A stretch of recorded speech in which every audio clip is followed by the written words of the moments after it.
Hello, I am Mac, at least for a day, and everything's going to be okay. In this video, we will be doing the intermediate animation tutorial in Dreams. Like last time, I will be turning off my mic during the tutorial to get rid of background noise and the tutorial voice won't echo, but you may have to turn your volume up because the tutorial voice is pretty quiet. But let's go ahead and get into it.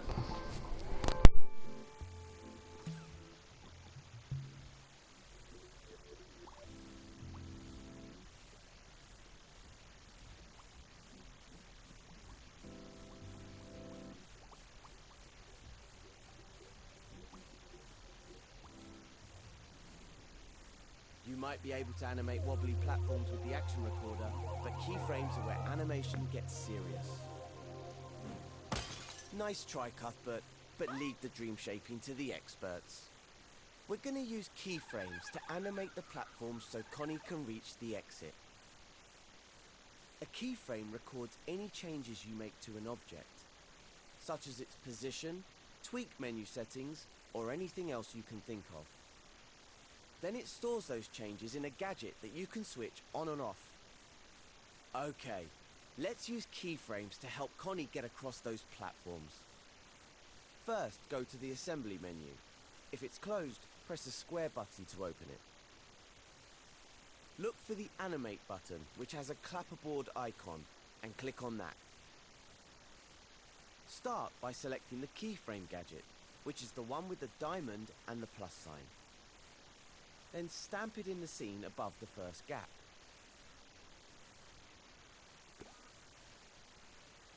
You'll notice there's now a stop recording button in the context menu, and your imp now looks like a red keyframe. That means the keyframe gadget is recording any changes you make in the scene. But unlike the action recorder, it only records the state of things, not a period of time. It's probably easier to understand if we put it into practice. Let's try it on the block that's on the ground in front of Connie. Grab it with R2 and place it between the first two platforms. You'll see some dashed lines appear on the block. These tell you that the keyframe has recorded the change you've made to the object. You can move it as many times as you like. It'll only store the final result. If that's not the outcome you wanted, you can always undo your last change with the left directional button. The next bit is super important. To finish and store your changes in the keyframe, you need to select the Stop Recording button in the context menu.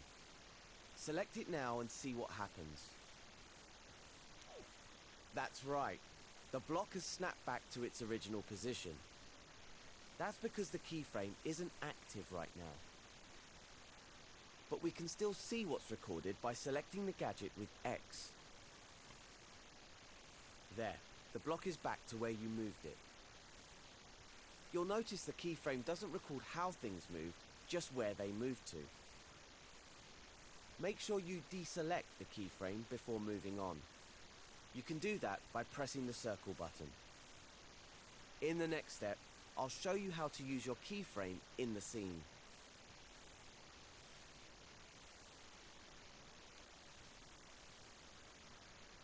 Now that you've recorded a keyframe, let's look at how to activate it.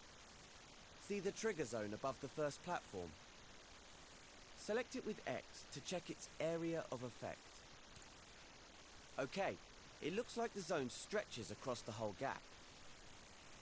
Deselect it with the circle button. Then use the sticks or the grab cam to move in closer to the gadget. Deselect it with the... Select it with X to check its area of effect. Okay, it looks like the zone stretches across the whole gap. Deselect it with the circle button. Then use the sticks or the grab cam to move in closer to the gadget.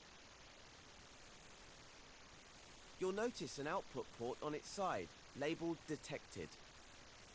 This sends a signal when it detects a possessed puppet like Connie. We need to connect this to the keyframe. So select the port with R2 or X to create a wire. Then stretch it to the keyframe gadget with your imp and use R2 or X to connect the wire to the power port. Now the trigger zone signal will switch on the keyframe when it detects Connie. Try it out in play mode. Just press the options button and select the controller icon.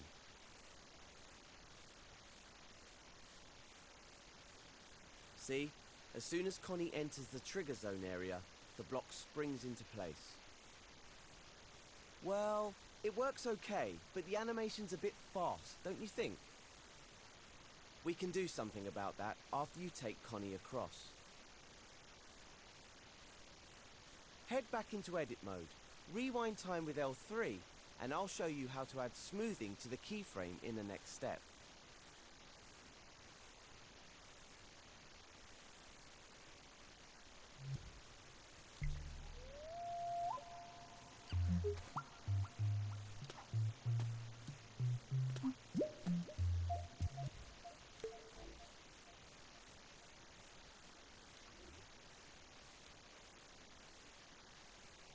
Okay then, we've made a simple keyframe animation.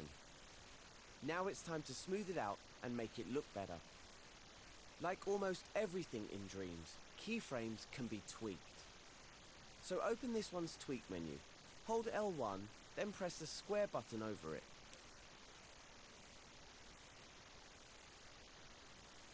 You'll see two sliders at the bottom, slow power up and slow power down.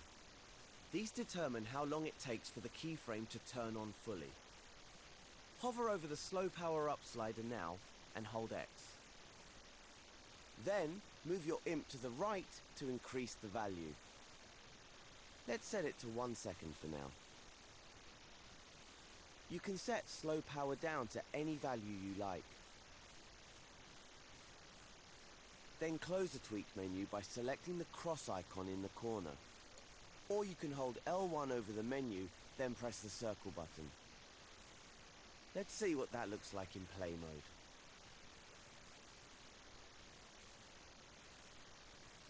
Ah yes, that looks a lot smoother. If you're happy with the new animation, switch back to edit mode. Rewind time with L3 and move on to the next step.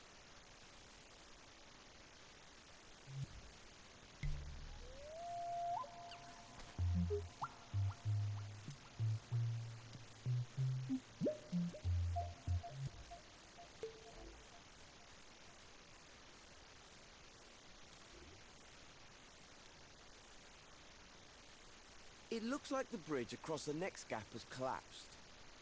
We could just move it back into place, but where's the fun in that? Let's perform a little bit of magic instead. Go to the Assembly menu and select another keyframe from the Animate menu. Stamp it above the gap with R2 or X. Now see if you can reassemble the bridge. Grab the first part and move it back where it should be. One of the great things about keyframes is that they can affect multiple objects. So you can put the other half of the bridge back too.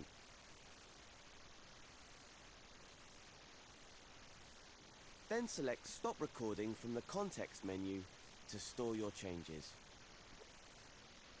Once recording stops, the bridge will go back to its original position. So, select the keyframe with X if you want to see those changes again. I could have done a better job at positioning the bridge. Nothing to worry about though, because editing a keyframe is easy. Just select the Edit Keyframe button in the Context menu. It's got the same icon as a keyframe gadget. Nothing to worry about though. So, select the keyframe with X if you want to see those changes again. So, select recording from the Context menu to store your changes. Once recording stops, the bridge will go back to its original position. So, select the keyframe with X if you want to see those changes again.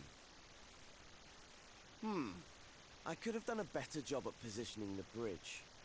Nothing to worry about though, because editing a keyframe is easy.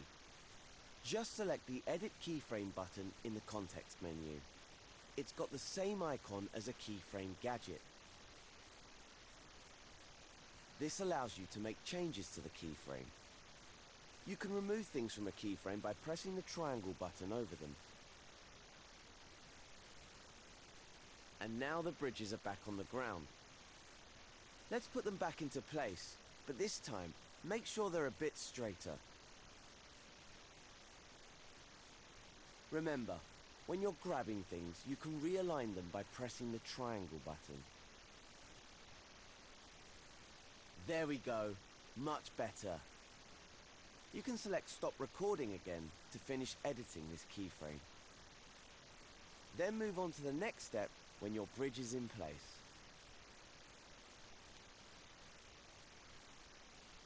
The bridge's new position is already stored in the keyframe, so all we need now is a way to activate it. That's where this trigger zone will come in handy. Let's select it to see what zone it covers. It's not in the gap this time, it's over this button. First, create a wire from the trigger zone's output using R2 or X. Then stretch it over to the keyframe and connect it to its power port. When Connie steps on the button now, the keyframe will be switched on. But what happens when she leaves the trigger zone? Let's test it in play mode to find out. On. Then stretch it over to the keyframe. It's over this button. First, create a wire from the trigger zone's output using R2 or X. Then stretch it over to the keyframe and connect it to its power port. It's over this button. Zone will come in handy. Let's select it to see what zone it covers. It's not in the gap this time, it's over this button. First, create a wire from the trigger zone's output using R2 or X. Then stretch it over to the keyframe and connect it to its power port. When Connie steps on the button now, the keyframe will be switched on. But what happens when she leaves the trigger zone? Let's test it in play mode to find out.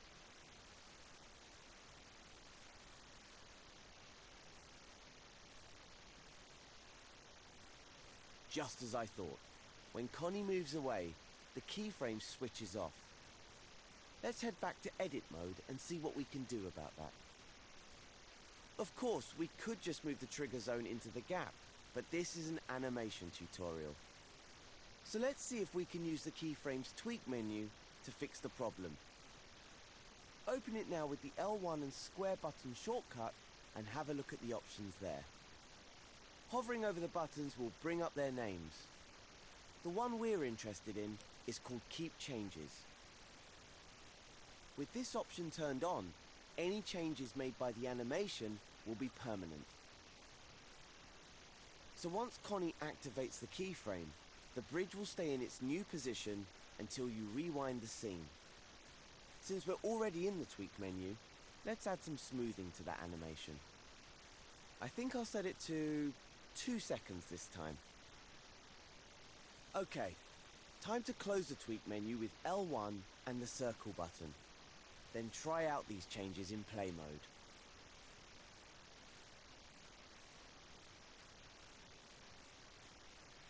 How's that for... Okay, I'm a little worried that mine is going to work, because on his video, when he selected the trigger zone, there was like a connection to the button, but I'm not sure that my button is connected for some reason. So I'm going to try it in play mode and see if it actually works.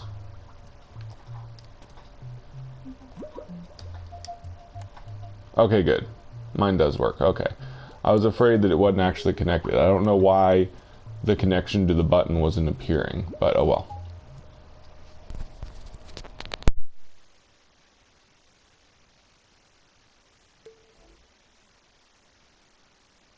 a magic trick. You can switch back to edit mode, rewind time, and experiment with the keyframe to see what else you can do. Maybe you could try keyframing a tweak menu setting, or animating some elements from the tutorial collection. When you're done, move on to the next step, and I'll show you how to use keyframes on a timeline. Keyframes are great for making simple animations. But if you want to make something more complex, you need a timeline. See that little block floating between the last two platforms? Let's use keyframes on a timeline to animate it. Start by selecting a timeline from the Animate menu.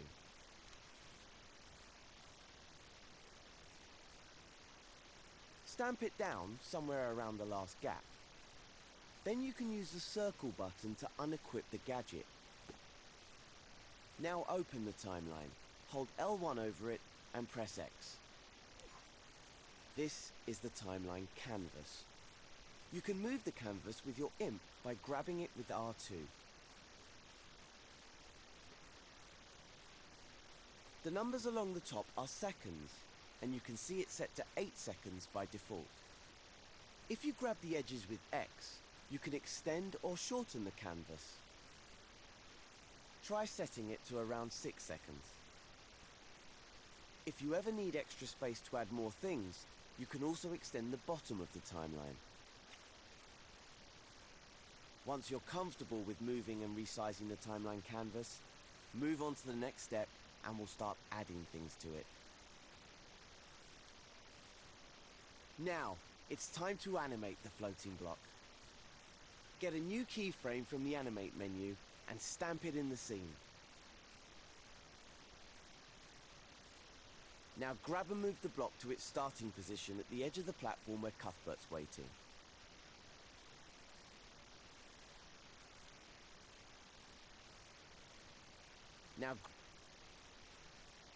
Now, it's time to animate the floating block. Get a new keyframe from the Animate menu and stamp it in the scene. Now grab and move the block to its starting position at the edge of the platform where Cuthbert's waiting.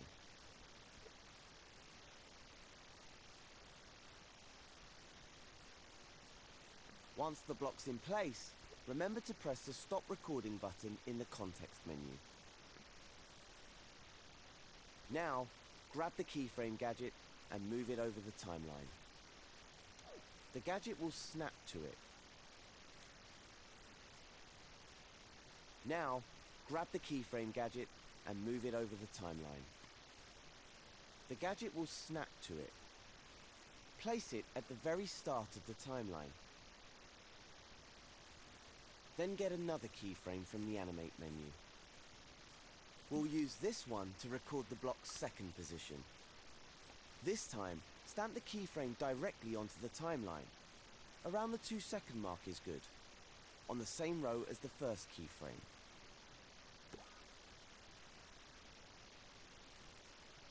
Move the floating block to the opposite side of the gap.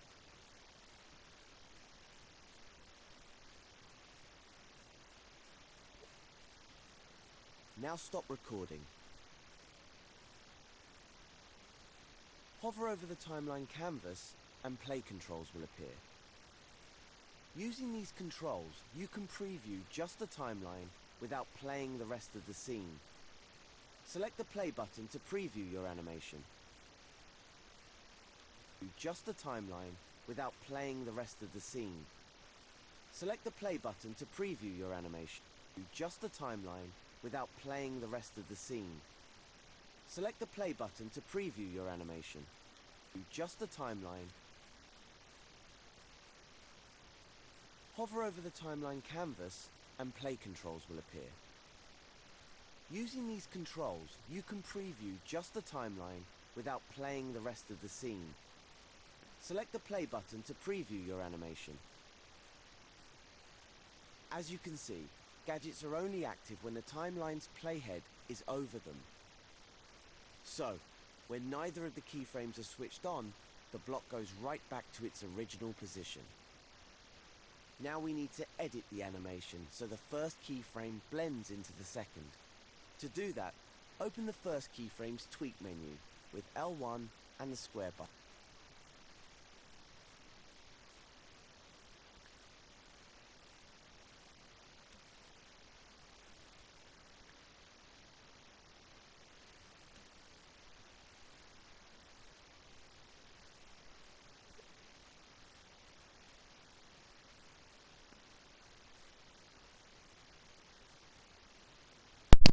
There's something wrong with mine. I'm trying to move this into the position that he said, but it's snapping back over to there.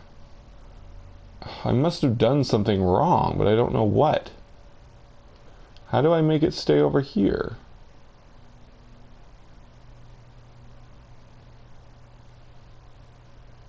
I don't get it.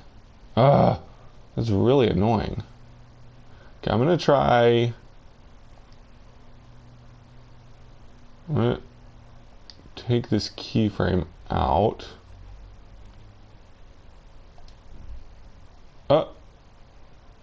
What?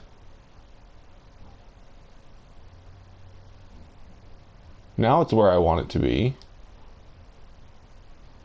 This is so weird. What? I can't get it to go in now. Okay, maybe I need to stop recording first.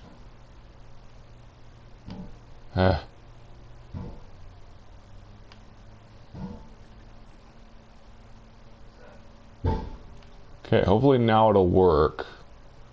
For some reason, putting it in the timeline didn't work for me. I had to record it first, then put it in the timeline. Oh well.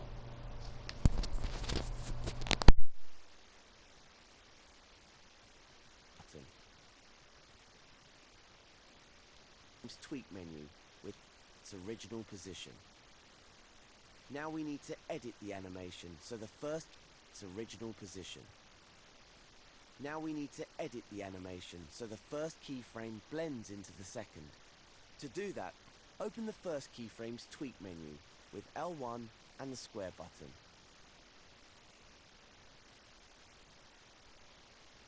Now that the keyframe is on a timeline, the buttons that were grayed out before are available. Tweak menu with L1 and the square button.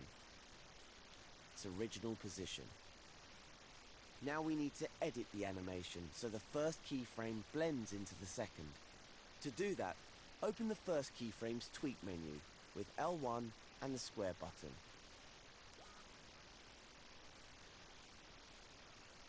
Now that the keyframe is on a timeline, the buttons that were grayed out before are available. These are blend types, and they change how one keyframe merges into the next. See the platform moves. Select the linear button, which will blend to the next keyframe at a constant speed. The buttons are tweak menu with L1 and the square button.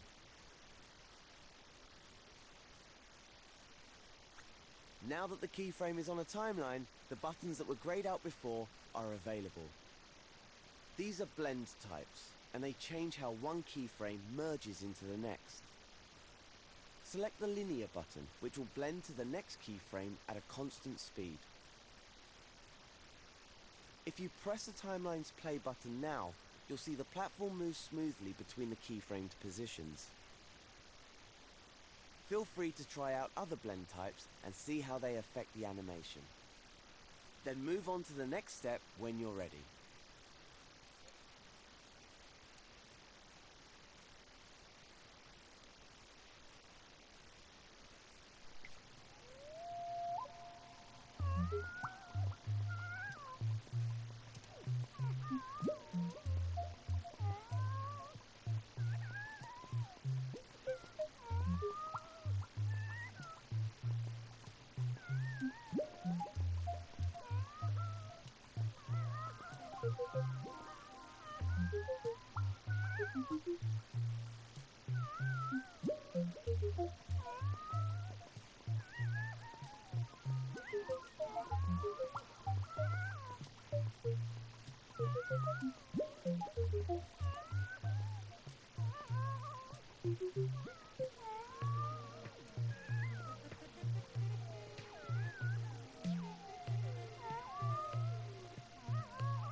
I guess that's right. I don't know. I don't know if I got it right or what. Oh well, let's go on.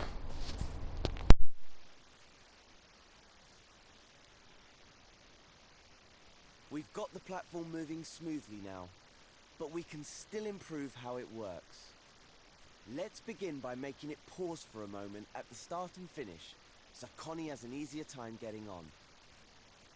All we have to do is scale the keyframes on the timeline, so they last longer. You might want to get up close to the first keyframe before we start.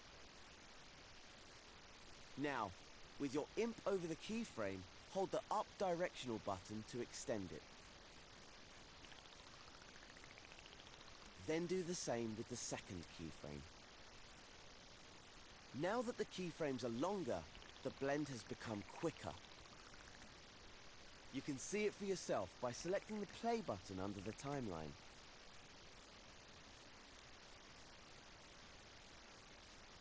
If you want to scale a keyframe more precisely, you can do that with its trim handles. Trim handles are the dotted lines at the beginning and end of keyframes.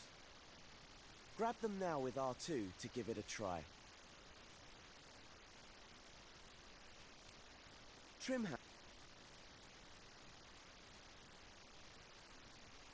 If you want to scale a keyframe more precisely, you can do that with it.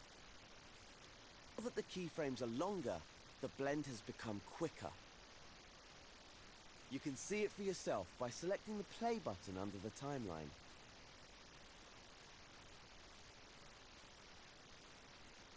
If you want to scale a keyframe more precisely, you can do that with its trim handles. Trim handles are the dotted lines at the beginning and end of keyframes.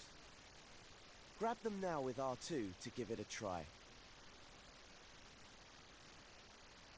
We should get the platform back to where it started now, but instead of adding a new keyframe, we're going to clone the first one.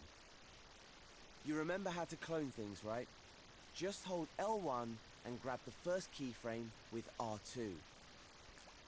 Now drag it past the second keyframe and place it by releasing R2. Now we just need to add the blending between the last two keyframes. Only this time, we'll use a shortcut instead of the tweak menu. Just hover over the space between those keyframes, then hold L1 and press X. There you go, one linear blend added. You can even cycle through different blend types by keeping L1 held and pressing X again. I love shortcuts, because I'm lazy. Use the play controls on the timeline to preview the animation. Move on to the final step when you're ready to continue.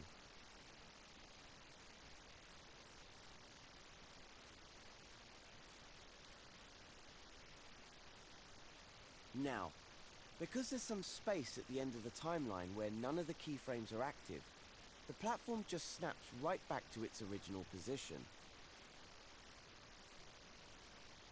There's a few ways we could fix this. For example, we could shorten the timeline so there's no gap at the end. We could also lengthen the keyframe animation so it fills up the whole timeline. Or we could turn on Keep Changes in the last keyframe's tweak menu.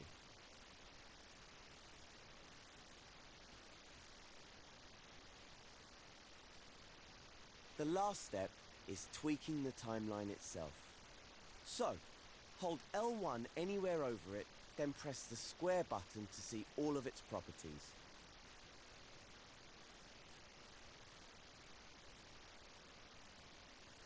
Square button to see all of its properties. The last step is tweaking the timeline itself. So, hold L1 anywhere over it, then press the square button to see all of its properties.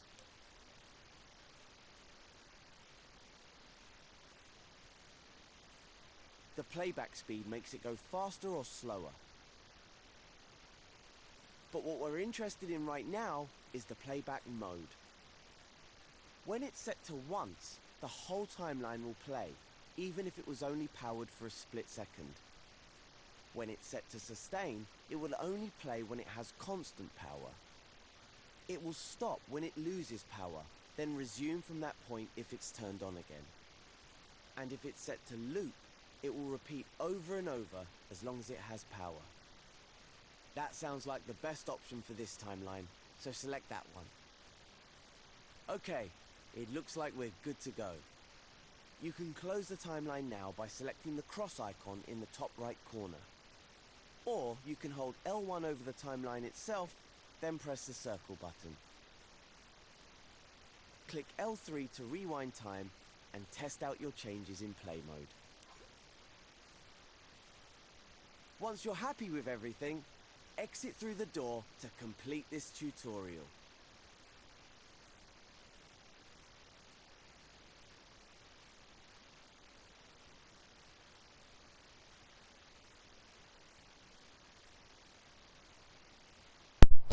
Alright, that last part was pretty confusing for me. I think I got it right now, though. I know this is a really important thing to learn, though, because that's how you can animate like a really complex like movie of things moving around in many different ways. So hopefully I can master that. Okay, let's go into play mode and see if we got it all right.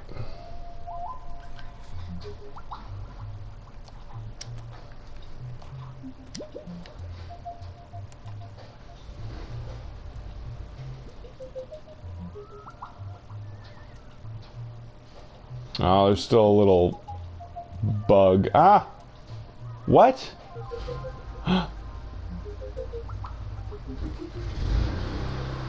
That's no good. Connie doesn't stay on the cube thingy. It slides out from under her. I don't think it's supposed to be like that. Maybe it's too fast. Maybe I need to slow it down. I'd also like to get rid of that part where you see it at the bottom really quick. There we go. I just had to move forward a little bit with it. Oh well, we'll fix all those problems some other time.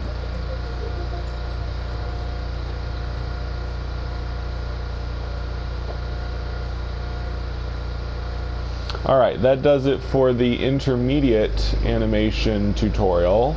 Hopefully I'll remember all that stuff and be able to use it later. But for now, I have been Mac. Thank you for joining me for a day. And remember, everything is going to be okay.